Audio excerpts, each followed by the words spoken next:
शुकाचार्य महाराजांचं पूजन केलं, त्या उंच आसनावरती बसवलं. राजानं साष्टांग प्रणिपात केला.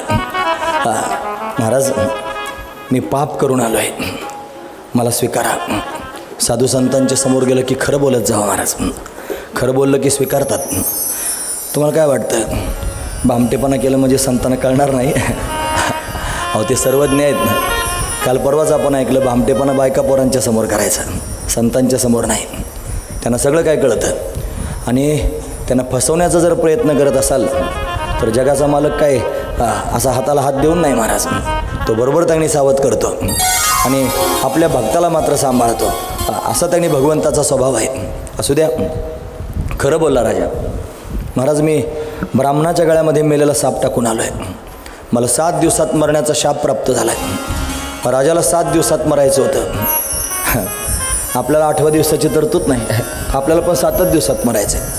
थोडा विचार करून बघा. रविवार, सोमवार, मंगळवार, बुधवार, गुरुवार, शुक्रवार, शनिवार किती झाले? 7 झाले. आपल्याकरता प्लुटोवार, नेपच्यूनवार, हर्षलवार अजून तयार झाले ना तर होणार पण नाहीत महाराज. आपल्याला पण 7च दिवसात मरायचं. फरक एवढाच आहे, राजा सावध झालेला आहे, आपण बेसावध आहोत महाराज, आपण बेसावध आहोत. आणि त्याच्यापेक्षा अजून सांगू का, राजाला छातीला हात लावून सांगता येतं आहे मी 7 दिवस जिवंत राहणार आहे म्हणून. आपल्याला नाही सांगता येत, मला तर नाही सांगता येत. काय माहिती, क्षणभंगूर नाही भरवसा. एखाद्याने लावून दाखवा छातीला हात, महाराज आपण 7 दिवस जिवंत राहणारच.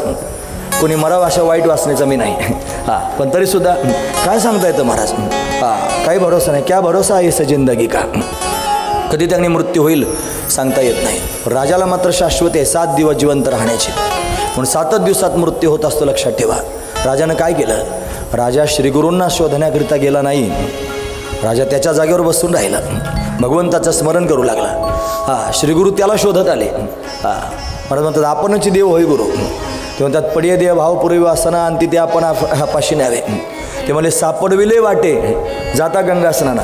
मी त्यांना सापडविलं नाही, त्यांनी मला सापडविलं. तुकोबा आहे म्हणतात, त्यांनी सापडविले वाटे जाता गंगा स्नाना, मस्तकी तुझाना ठेवला कर. ते मला शोधत आले. श्रीगुरू आपल्याला शोधत यावेत, हा महत्त्वाचा विचार आहे. कसं काय घडत असेल, आपण चांगलं साधक व्हावं, आपल्या जागेवर त्यांनी बसावं, भगवंताचं स्मरण करावं. भगवंताला कळेल भगवान सर्वज्ञ आहे. सर्वज्ञ असणारा भगवान गुरुरूपानं स्वतःच आपल्या जीवनामध्ये धावत येईल. महत्त्वाची गोष्ट आहे. आंब्याच्या सीझनमध्ये त्याने आंब्याच्या झाडाला कैऱ्या येतात ना, लदलदून जातं झाड कैऱ्यांनी.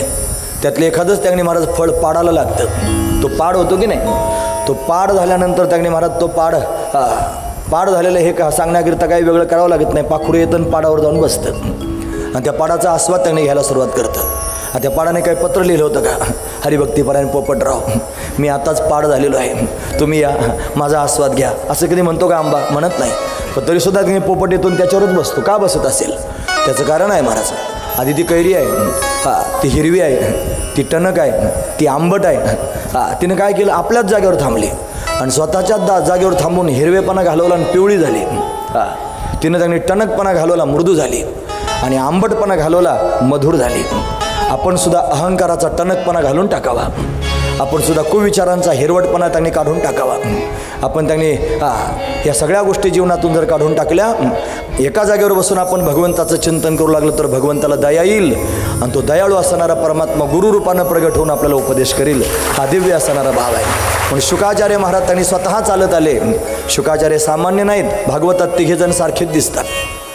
एक आहे श्रीकृष्ण परमात्मा, दुसरे आहेत उद्धवजी महाराज आणि तिसरे आहेत शुकाचार्य महाराज. 16च वर्षाचे दिसतात महाराज, दैदिप्यमान आहेत, दिव्य आहेत. शुकाचार्य महाराजांचं त्यांनी महाराज दर्शन झालेलं आहे. भक्ती, ज्ञान आणि वैराग्याचा संगम आहे शुकाचार्य महाराज. त्यांना उंच आसनावर बसवलं आणि त्यांच्यासमोर बोलायला सुरुवात केली. महाराज, माझ्या उद्धाराचा उपाय सांगा. खरं बोलल्या कारणानं शुकाचार्याने त्याच्या मस्तकावर हात ठेवला. राजाच्या मस्तकावर हात ठेवल्यावर राजाला भगवंताच्या चतुर्भुज रूपाचं दर्शन झालं. तिथंच त्याचं काम झालं महाराज. मग त्याला जर देवाचं दर्शन झालं, मग भागवत कथा कशाला सांगितली? आपण आहोत ना सगळे, हे आपल्याकरता सांगितले. म्हणजे जसं अर्जुनाचे ने व्याजे गीता प्रकाशुनी श्रीराजे, अर्जुनाच्या निमित्तानं जशी भगवंतानं गीता सांगितली, तशी परीक्षिताच्या निमित्तानं शुकाचार्यांनी जगाला श्रीमद भागवत कथा दिली महाराज. हे आपल्यावर उपकार केले शुकाचार्यांनी, परीक्षिताचं निमित्त केलं. पण परीक्षितेला दिव्य स्थिती त्यांनी प्राप्त होणार आहे, त्याच्यासमोर त्यांनी कथा सांगायची आहे. तो हात जोडून विनंती करतो आहे, हे सद्गुरुनाथा हात जोडितो अंत नको पाहू, उकलुनी मनीचे हित गुज सारे वदकवना दावो सद्गुरुना हात जोडितो उकलुनी मनीचे हित गुज सारे वदकवना दावो उकलुनी मनीचे हित गुज सारे वदकवना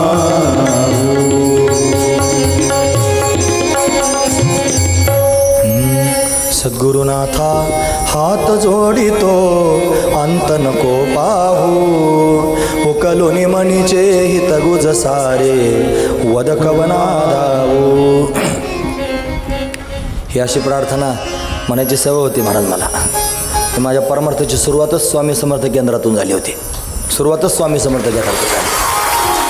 म्हणजे आता मला माझं चरित्र सांगायचं नाही, पण कॉलेजात असताना त्यांनी थोडंसं काही हाताला अशी पुरळ आली, मानेवर पायावर पुरळ आली होती आणि ॲडमिशन घेतलं होतं नगरला कॉलेजमध्ये.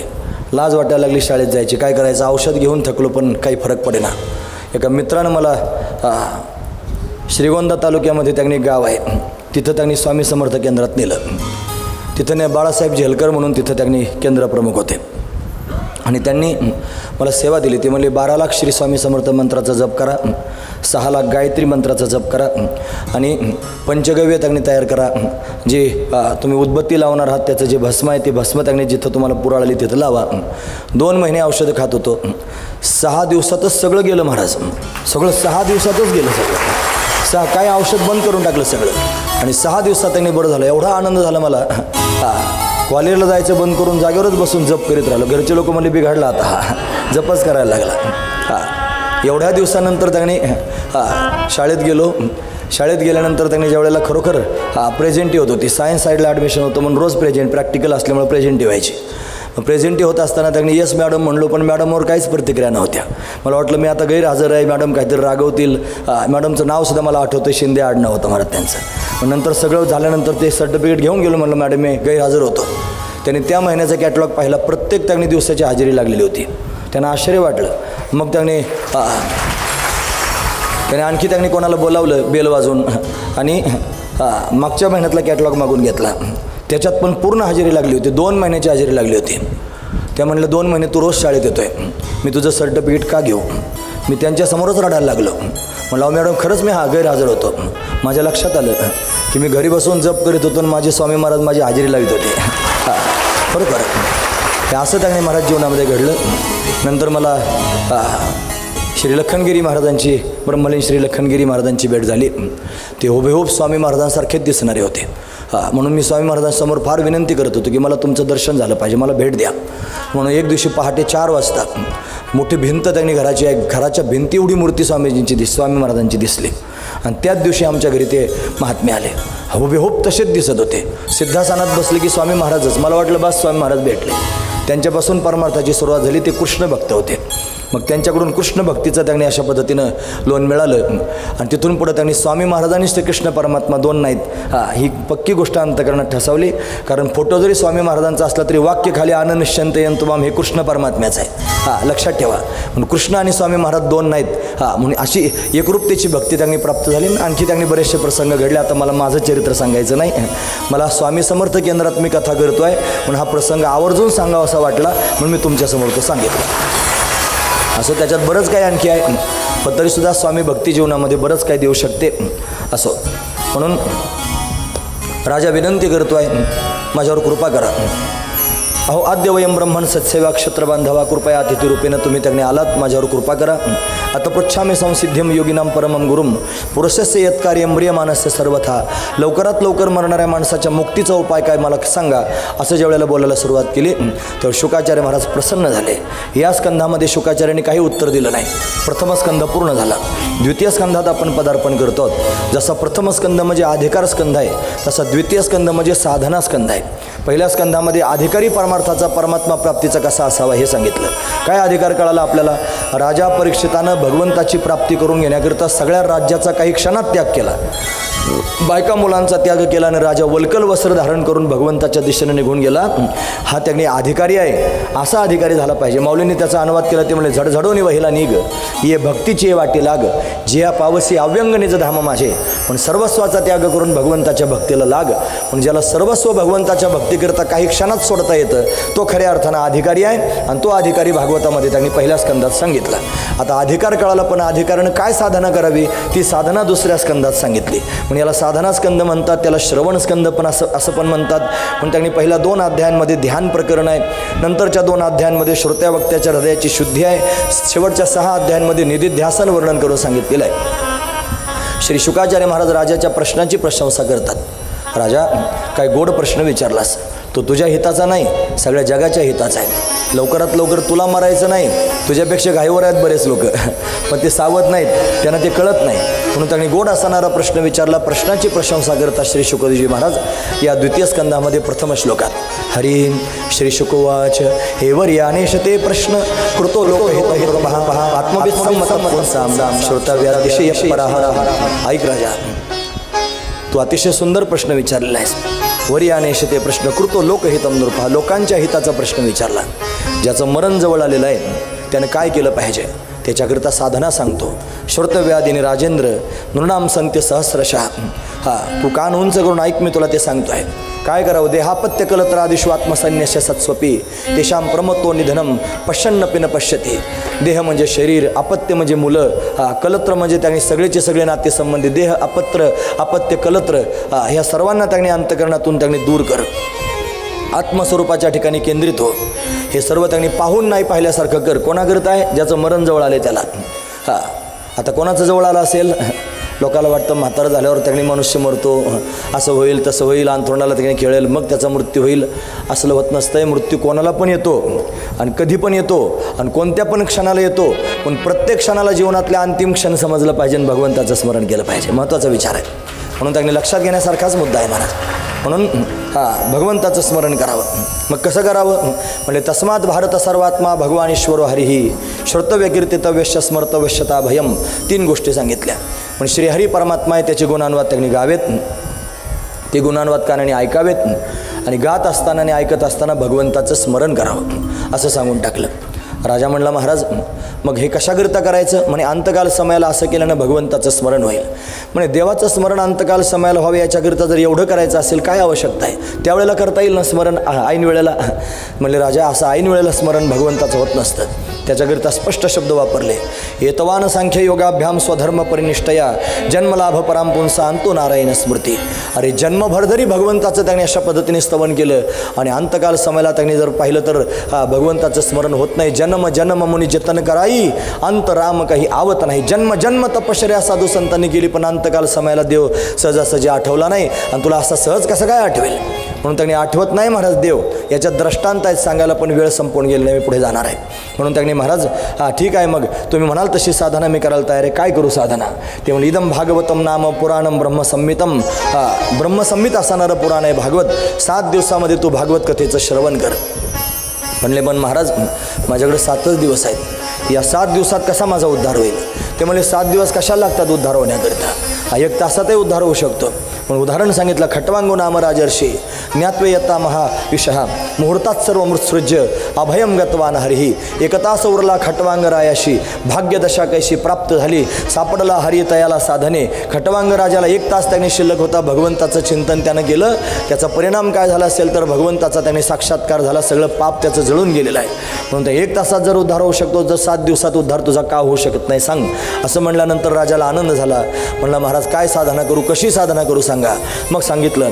जितश्वासा जितासना जितश्वासा जितसंगा जितेंद्रिय स्तुले भगवतो रूपो. म्हणून त्यांनी 4 गोष्टींवर विजय प्राप्त करून घे. सगळ्यात आधी सांगितलं जितासना, आसनावर विजय प्राप्त करून घे. एका आसनामध्ये निदान 1 तास तरी 58 मिनिटं तरी एका आसनामध्ये आपल्याला बसता आलं पाहिजे. म्हणजे आसनावर विजय मिळवावा. यानंतर श्वासावर विजय मिळवावा. जितश्वासा, प्रत्येक श्वासाश्वासातून भगवंताचं स्मरण व्हावं. हे सासों की माला पे सासों की माला पे सिमरू मैं प्रिय का नाम. सासों की माला पे सासों की माला पे सिमरू मैं प्रिय का नाम.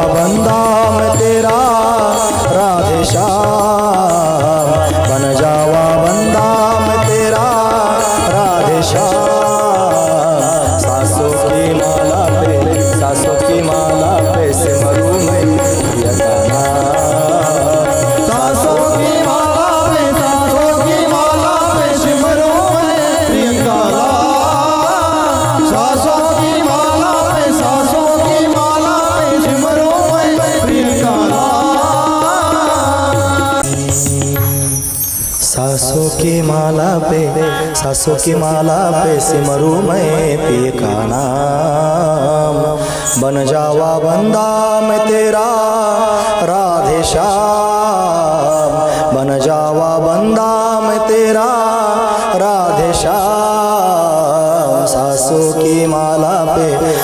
की माला पे सिमरू मैं प्रिय का नाम। जित श्वास हा, प्रत्येक श्वासावर त्यांनी महाराज भगवंताचं स्मरण करावं। माऊली म्हणतात नासापुटाहुनी वारा वाहत असे अंगुली 12, आपल्या नाकातून जो श्वास वाहतो ना 12 बोटं वाहतो, इथपासून इथपर्यंत असा श्वास वाहत राहतो। ज्यावेळेला योगी पुरुष साधना करतो ना एकांतात बसून, त्याला एकांत पण असावं लागतो। नाही तर नामदेव महाराजांकडे जा डोंगरात, तिथं जाऊन बसलो तुम्ही कपाटात, अशी गुहाच आहे महाराज मागे ध्यान साधना करण्याकरता। पण शांतपणे जर त्यांनी अशा पद्धतीने बसाल तर एक एक एक एक अंगुली हळूहळू कमी होईल, मग श्वास फक्त नाकापुरताच मर्यादित राहील। जेव्हा संपूर्ण शरीराचा विसर पडेल तेव्हा श्वाससुद्धा त्यांनी बंद होईल, अशी दिव्य समाधी प्राप्त होईल। जित श्वास अवस्था, जित श्वास हा, जित संग हा, संगतीवर विजय प्राप्त करून घ्यावा, जितेंद्रिय हा, इंद्रियवान विजय प्राप्त करून घ्यावा। अशा 4 गोष्टींवर त्यांनी विजय प्राप्त करून घ्यावा आणि मग भगवंताच्या स्थूल आणि सूक्ष्म रूपाचं ध्यान करावं। असं स्थूल सूक्ष्म रूपाचं ध्यान सांगितलं। सर्वं खलु इदं ब्रह्म नेह नानास्ति किंचन ईश्वरो जीवकलया प्रविष्टो भगवान ती, सर्वत्र भगवान गच्च भरलेला आहे असं त्याने पाहत राहावं। हरिव्यापक सर्वत्र समाना, सर्व ठिकाणी परमात्म्याला पाहावं। यानंतर त्याने महाराज भगवंताच्या स्थूल सूक्ष्म रूपाचं ध्यान, सगुण रूपाचं ध्यान सांगितलं। शांताकारं भुजगशयनं पद्मनाभं सुरेशं विश्वाधारं गगनसदृशं मेघवर्णं शुभांगं लक्ष्मीकांतं कमलनयनं योगिभिर्ध्यारणगम्यं वंदे विष्णु भवभयहरं सर्वलोकैकनाथं। भगवंताचं असं ध्यान करावं। यानंतर सकाम निष्काम साधना सांगितल्या। ब्रह्मतेजाची इच्छा असेल तर बृहस्पतीची उपासना करावी, लक्ष्मी प्राप्त करून घ्यायची असेल तर भगवतीची उपासना करावी, स्वर्गात जायचं असेल तर देवतांची उपासना करावी, मुलगा प्राप्त करून घ्यायचा असेल तर प्रजापतीची उपासना करावी, आरोग्य जर प्राप्त आयुष्य मिळवायचं असेल तर अश्विनी कुमारांची उपासना करावी, सौंदर्य पाहिजे असेल तर गंधर्वाची उपासना करावी, पत्नी चांगली पाहिजे असेल तर उर्वशीची उपासना करावी, त्याला विद्या प्राप्त करून घ्यायची असेल तर शंकराची उपासना करावी, पती पत्नींमध्ये प्रेम राहावं असं वाटत असेल तर पार्वतीची उपासना करावी, आणि काहीच मिळवायचं नसेल फक्त प्रेम मिळवायचं असेल तर कामच सर्व कामो वा मोक्ष कामो उदारधी तीव्रेन भक्तियोगेन यजेत पुरुषं परम, म्हणून परमपुरुषाची उपासना करावी असं त्यांनी उपासना वर्णन करून सांगितली। इंद्रियांचं साफल्य वर्णन करून सांगितलं।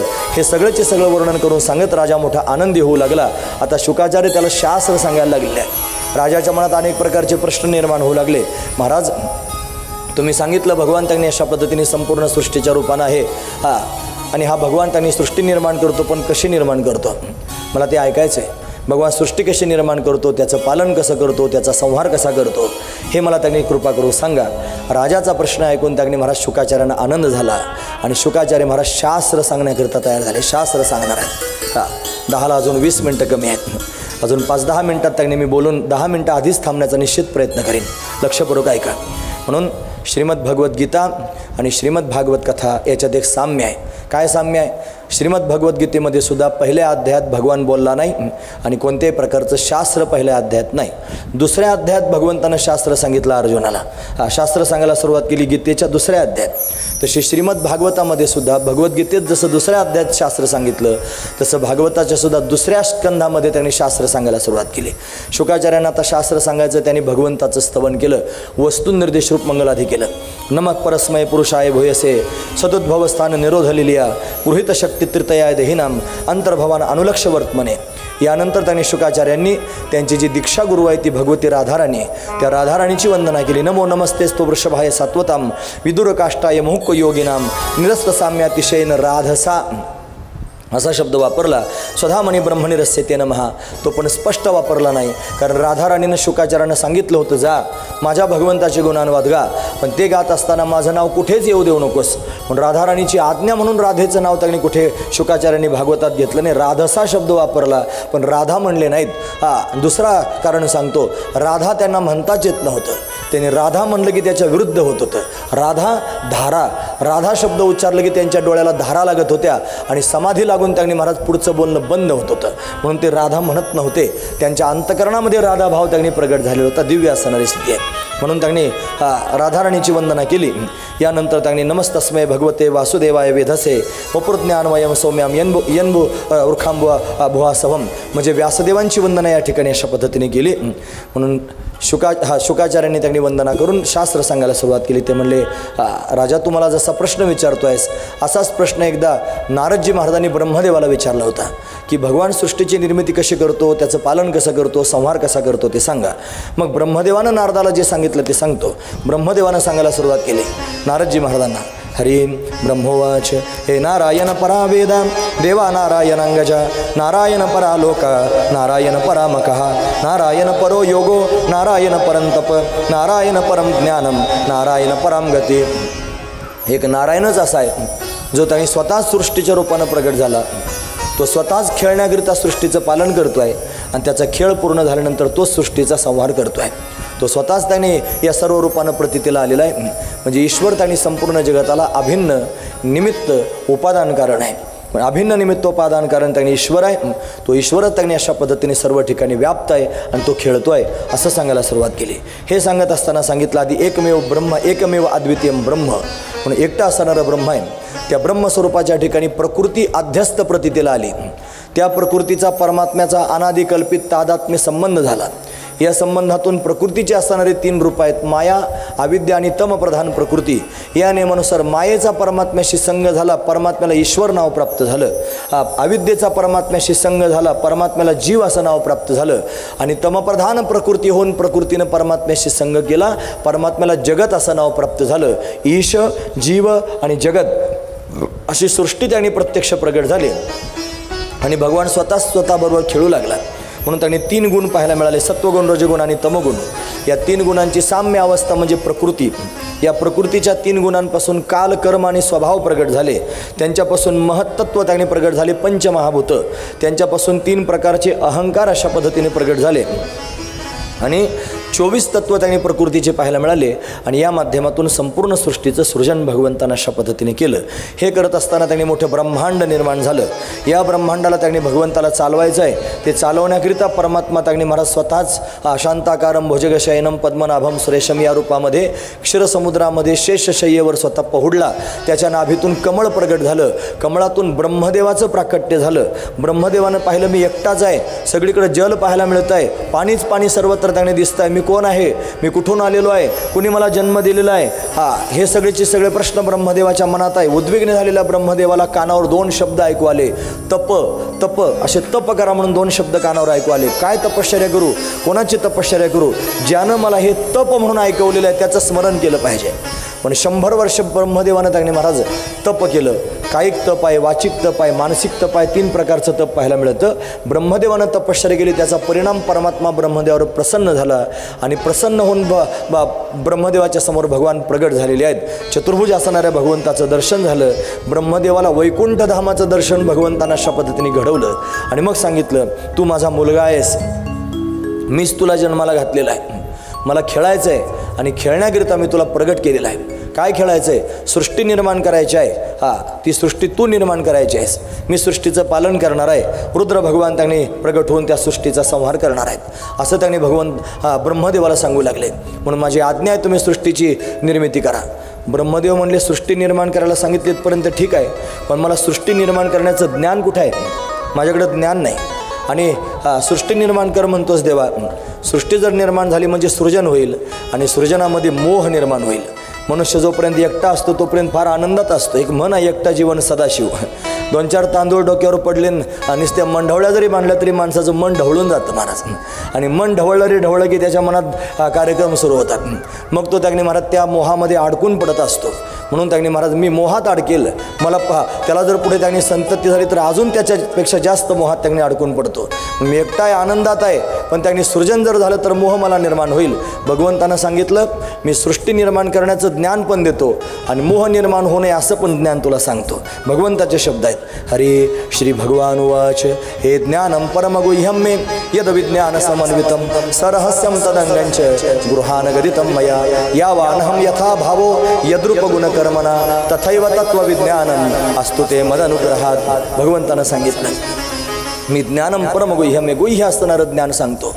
फक्त ज्ञान सांगतो असं नाही, यद विज्ञान समन्वितम, विज्ञान म्हणजे अनुभव, अनुभवासहित सांगतो. पण अनुभवासहित ज्ञान सांगण्याकरिता अशा पद्धतीने भगवान तयार झाला. ते कशानं प्राप्त होईल? मद अनुग्रहात, माझ्या अनुग्रहानं तुला ते ज्ञान प्राप्त होईल. पण अनुग्रह करण्याचं सामर्थ्य भगवंतामध्ये आहे. भगवान आता त्यांनी ब्रह्मदेवावर अनुग्रह करतो आहे. मग अनुग्रह करत त्यांनी भगवंतानं 4 श्लोक सांगितले. या 4 श्लोकांना चतुश्लोकी भागवत असं म्हणतात. या 4 श्लोकांचाच विस्तार म्हणजे त्यांनी संपूर्ण भागवत आहे. 4 श्लोकांचा विस्तार सांगण्या इतकी वेळ माझ्याकडे नाही, पण निदान भागवतकारानं 4 श्लोक म्हणून तरी दाखवावेत. पण मी तुमच्यासमोर ते म्हणून दाखवतो. हरी श्री भगवान उवाच हे अहमेवा समेवाग्रे नान्यद्यत् सत्सत्परम पश्चादहं यदत्यच्च यो वशिष्येत स्वस्म्यहं प्रत्यर्थं यत् प्रतीयेत न प्रतीयेत चात्मनि तद्विद्यादात्मनो माया यथा भासो यथा तमः यथा महान्ति भूतानि भूतेषु च वचेष्वनु प्रविष्ठान् प्रविष्ठानि तथा तेषु न तेषोऽहं या एतावदेव जिज्ञासं तत्त्वजिज्ञासनात्मना अन्वयव्यतिरेकाभ्यां यस्यात् सर्वत्र सर्वदा. 4 श्लोक आहेत. या 4 श्लोकांना चतुश्लोकी भागवत म्हणतात.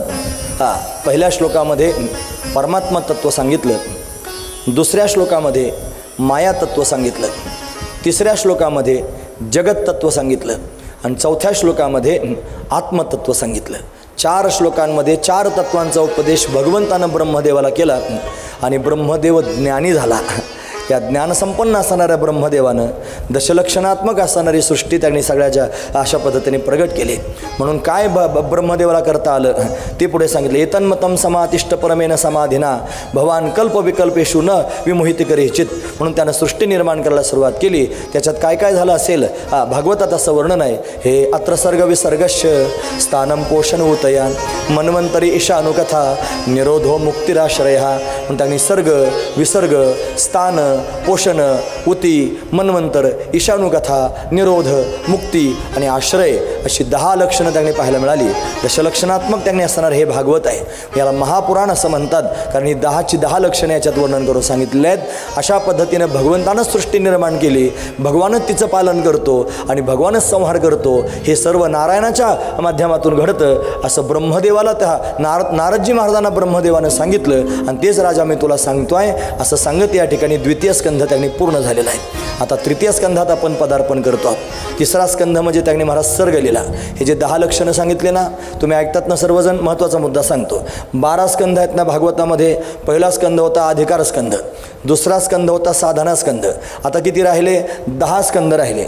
या 10 स्कंधांमध्ये ही 10 लक्षणं सांगणार आहेत. सर्ग शब्दाचा अर्थ तो सृष्टी, विसर्ग शब्दाचा अर्थ सृष्टीचा विस्तार, त्याच्यानंतर स्थान म्हणजे काय भगवंतानं जिथं लीला केली ते ठिकाण त्याला स्थान म्हणतात.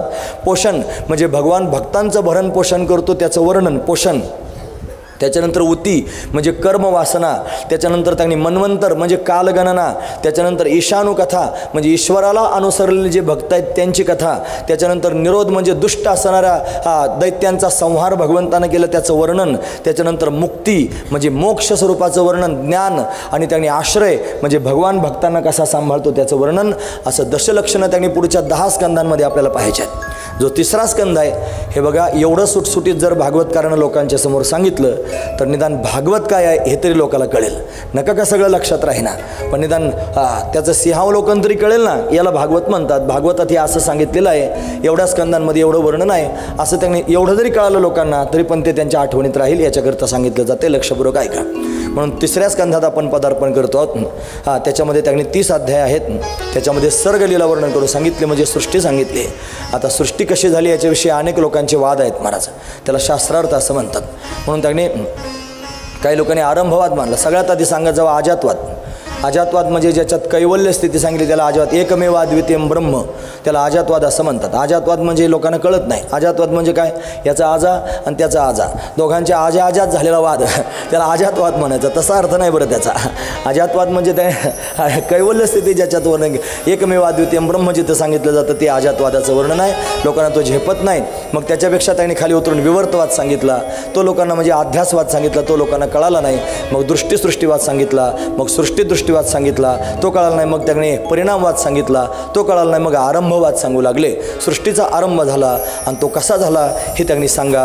असं ज्यावेळेला त्यांनी विचारायला सुरुवात केली त्यावेळेस श्री शुकदेवजी महाराज राजा परीक्षिताला म्हणतात, राजा तू जसा मला सृष्टीचा विस्तार त्याने विचार, सृष्टी कशी निर्माण झाली विचारतो आहेस, असाच प्रश्न एकदा श्री विदुरजी महाराजांनी मैत्र्याला विचारला होता तीर्थयात्रेला गेलेला असताना. म्हणून त्यांच्या दोघांमध्ये जो संवाद झाला तो मी तुला सांगतो, पण उद्याच्या सत्रात सांगेन. आज मी इथेच त्यांनी थांबणार आहेत. 10 मिनटं कमी आहेत. आजची कथा इथेच विराम पावते आहे. यानंतर संयोजक सूचना सांगतील, त्यानंतर आरती होईल, मग आपण आपलं स्थान सोडायचं आहे. बोला.